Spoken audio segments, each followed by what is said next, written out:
Hello मैले यसो Facebook पेजहरू यताउता हेर्दाखेरि चाहिँ यो विद्यार्थी आउन खोज्ने विद्यार्थीहरूको एउटा अब्सेसन देखिरहेको हुन्छु।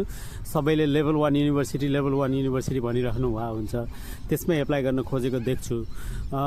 Level 1 university they are really good होइन, एकदम राम्रो युनिभर्सिटी हो। तर प्रब्लम चाहिँ के हुन्छ भने भिजा नै लागे पनि होइन, उनीहरू एकदम महँगो छ। पहिलो कुरा एकदम महँगो छ अनि पढाइमा अलिकति रिगरस छ।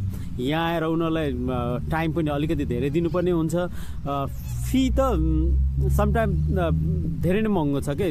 सेमेस्टरको 17,000 18,000, वर्षको 35-36 हजार भनेको that's a lot of money होइन। त्यो अब तपाईँको उहाँबाट फ्यामिलीले पे गर्छ भने त नट केही मतलबै भएन। तर आफै कमाएर आफै अलिकति पैसा बटुलेर गर्नुपर्ने छ भने चाहिँ level 1 universities are not the right choice all the time.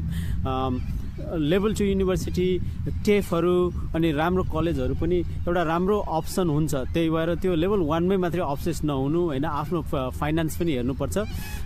यहाँ आउने बित्तिकै 3 महिनामा ल अर्को सेमेस्टरको पैसा तिर्न मसँग पैसै छैन, अब कोर्स चेन्ज गर्नुपर्छ भन्दाखेरि आजकल पहिला जस्तो कोर्स चेन्ज गर्न सजिलो छैन। कोर्स चेन्ज गर्न सजिलो नभएको हुनाले सुरुदेखि नै आफ्नो फाइनेन्सलाई आफ्नो पढाइलाई म्याच हुने खालको कोर्स चाहिँ चुज गर्नुपर्छ। कोर्स अनि युनिभर्सिटी या कलेज पनि त्यही खालको हुनुपर्छ ताकि तपाईँले त्यसलाई तिर्न सक्नुहोस्, पढाइमा ध्यान दिन सक्नुहोस्। अर्को कुरा लेभल 1 भन्ने बित्तिकै तपाईँले पढ्ने बित्तिकै जब पाउँछ भन्ने हुँदैन। हेर्नुहोस्, लोकल स्टुडेन्ट भए छुट्टै कुरा हो होइन, युनिभर्सिटीको उसले फरक पर्छ।